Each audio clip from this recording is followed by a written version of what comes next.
4:30 കിട്ടാന്ന് പറയുമ്പോൾ അതിനെടുത്തിട്ടുള്ള ഒരു എഫേർട്ട് അല്ലെങ്കിൽ അതിനുവേണ്ടി എന്തെങ്കിലും പ്രത്യേകമായിട്ട് ചെയ്തിരുന്നോ?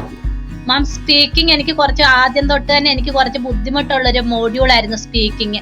അപ്പൊ ഞാൻ രാവിലെ എനിക്ക് ഡ്യൂട്ടി ടൈം ആണ്, സമയം കിട്ടത്തില്ലെങ്കിൽ പോലും നമ്മുടെ സ്പീക്കിംഗ് ലൈവ് ക്ലാസ്സിൽ ഒരു 5 മിനിറ്റോ 10 മിനിറ്റോ വന്ന് എങ്ങനെയെങ്കിലും സമയം കണ്ടെത്തി ഞാൻ അതിൽ അറ്റൻഡ് ചെയ്യുമായിരുന്നു. അതുപോലെ ഈവനിങ് മിക്ക ദിവസങ്ങളിൽ 2 മണിക്കൂറുള്ള സ്പീക്കിങ്ങിന്റെ ക്ലാസ്സസ് നമുക്കുണ്ട്, ലൈവ് ക്ലാസ്സസ്. ജോലിയുടെ ഇടയിൽ എങ്ങനെയാ ലൈവ് സെക്ഷൻ ഒക്കെ സത്യത്തിൽ അറ്റൻഡ് ചെയ്തേ?